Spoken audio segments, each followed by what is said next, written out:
In this video, I'll show you how to fix Discord getting stuck on checking for updates. First, right-click the taskbar and open Task Manager. In the Processes tab, search for Discord. When you find it, select it and click End Task to completely close Discord.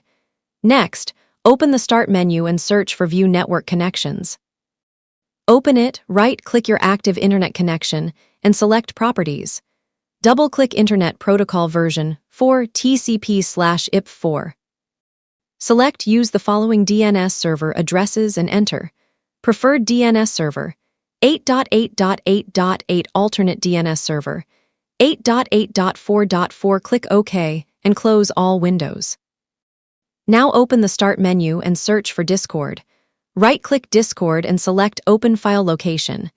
If needed, click the shortcut again and select Open File Location. Find the Update application, right-click it, and select Properties. Go to the Compatibility tab. Enable Run this program in compatibility mode and also check Run this program as an administrator. Click Apply and then OK. If Windows launches a troubleshooter, allow it to scan for and fix any issues. If Discord is still stuck checking for updates, open Settings and go to Apps. Select Installed Apps and search for Discord. Click the three dots next to Discord and choose Uninstall. After uninstalling, press Windows plus R to open Run. Type %local app data % and click OK. Locate the Discord folder and delete it. Then open the Run dialog again, type %app data % and click OK.